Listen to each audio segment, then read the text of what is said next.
Tonight's story isn't just another celebrity scandal or a viral moment blown out of proportion by the internet. It is a cascading storm of leaks, paranoia, broken trust, and a level of psychological warfare that no one, fans, bloggers, or even the people involved, were prepared to face. What began with a single leaked tape has now evolved into an intricate web of finger-pointing, emotional unraveling, and anonymous attacks designed to destabilize everyone connected to Todd Tucker, Kandi, and their longtime associate, T. As we dive deep into the timeline, the motivations, and the chilling pattern behind the leaks, we're going to uncover a story that goes far beyond gossip and entertainment. It is a story about manipulation, a story about fear, and a story about how a person's mind can be weaponized against the people they trust most.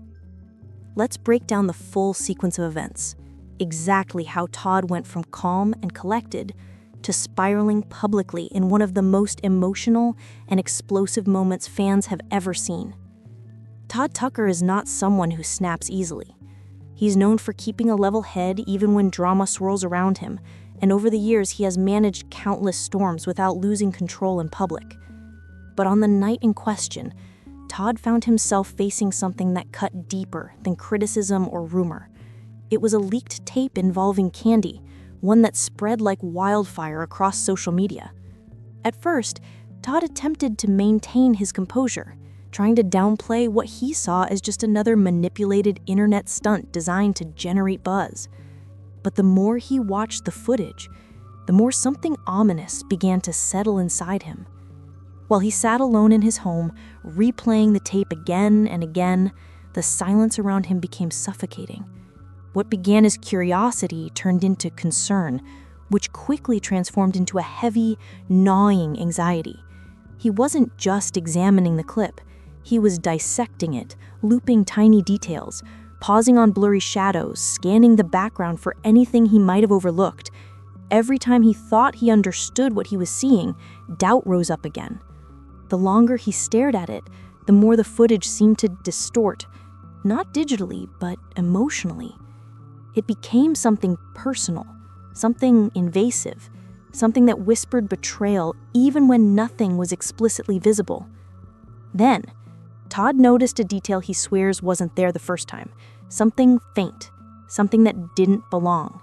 A silhouette that seemed just familiar enough to send a jolt of cold disbelief through him. That small visual cue sparked something in his mind, a connection, a possibility, and suddenly the situation wasn't just disturbing, it was suspect. All the fear and confusion he had been battling began to twist themselves into one sharp thought. Someone close to him might know more than they were admitting. And that thought, once planted, became poison. The moment Todd's mind made that connection, everything escalated. The person he kept circling back to was T, someone who had been in his circle for years, someone he trusted, someone he believed would never be involved in anything that could harm him or Kandi. But the familiarity of the silhouette in the footage stirred a suspicion he couldn't ignore. Even though Todd had no solid evidence, his mind began filling in the blanks with fear. The timing of the leak, the precision of the edits, the way it seemed tailored not just to embarrass, but to psychologically fracture the people involved. He couldn't shake the feeling that this was not a random leak. It was targeted. Fueled by anxiety and pressure building inside him, Todd reached out to T immediately. What happened next wasn't a calm conversation or a measured inquiry. It was emotional, intense, and rooted in panic. And while the details of their exchange remain private, what matters is the aftermath. Todd walked away from that confrontation convinced that he wasn't being told the whole truth. Whether justified or not, that belief set off a chain reaction that would pull everyone around him into the flame. The internal turmoil Todd felt turned into external chaos. Social media sensed the tension immediately, catching whispers of the confrontation before Todd even processed what he was feeling. And when Todd, still overwhelmed and struggling to gather his thoughts, spoke publicly, he didn't reveal specifics, but he said enough for fans and bloggers to start stitching together theories, enough for speculation to explode, enough for the internet to begin its favorite game, assigning blame. Todd's public comments were not planned, crafted, or thought through. They were impulsive, driven by adrenaline, fear, and emotional overload. He didn't accuse T directly, and he didn't accuse Kandi of wrongdoing, but he hinted, subtly, accidentally, dangerously, that people close to him weren't being completely honest, and that single implication spread across social platforms like gasoline meeting fire. What made things worse was that fans were already dissecting the leaked tape frame by frame. So when Todd mentioned that Kandi hadn't told him certain things early on, the narrative shifted instantly. Suddenly, people weren't just questioning the tape, they were questioning Todd and Kandi's entire relationship. Blogs erupted with theories that their marriage was cracking behind the scenes, or that Kandi had known more about the leak than she let on. And even though none of those claims were grounded in fact, the internet spun them into reality. By the time Todd came home, regret had already set in.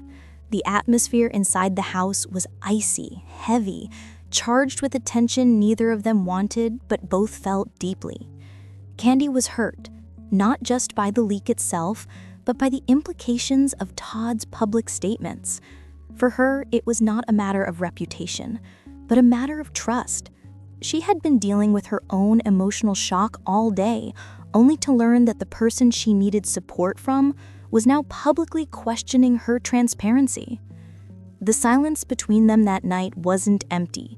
It was overflowing with fear, confusion, and the realization that they were both being psychologically cornered by forces they didn't yet understand. Just as Todd and Kandi faced one of the most emotional moments of their relationship, something more sinister happened. Todd received a chilling new message from the anonymous account responsible for the earlier taunts. This time, the message was short and direct. Stop looking in the wrong direction. And almost as quickly as it appeared, the account disappeared again. This wasn't just a warning, it was a taunt, a psychological jab, a reminder that someone was watching them, someone who wanted them paranoid, divided, and emotionally unstable. And it worked. The threat amplified every fear Todd already carried. Whatever was happening was no longer just a controversy, it was an active manipulation. That message became the trigger that pushed Todd out of the house and straight toward T's studio. In Todd's mind, this was no longer about suspicion, it was about survival, clarity, and getting ahead of whatever game this anonymous figure was playing. At the studio, another twist emerged. A new leak appeared, one that neither Todd nor T had seen before. This time, it wasn't visuals, it wasn't shadows, it was a voice. Clear, sharp, unmistakable. The clip contained only 6 words. It's done. They'll never see it. And the clarity of the audio was disturbing enough to shake both men. For Todd, the familiarity of the voice sent him spiraling even deeper. He didn't know whether it was real, edited, or an AI-generated deepfake, but the psychological damage was instant. Suddenly, every fear he had tried to suppress exploded. If the voice was real, what did that mean? If it was fake, then someone was going to terrifying lengths to destroy them. Either option was horrifying. This was no longer just a leak. It was a targeted assault. When Todd returned home, exhausted and emotionally drained, Kandi was waiting. She had received more messages from the same anonymous account, messages that escalated the situation even further. The first claimed that their circle was smaller than they thought. The second claimed that the betrayal had begun long before the leak. These statements were designed for one purpose: to create maximum paranoia and emotional destruction. Before Todd and Kandi could even process the implications, a new notification hit both their phones simultaneously.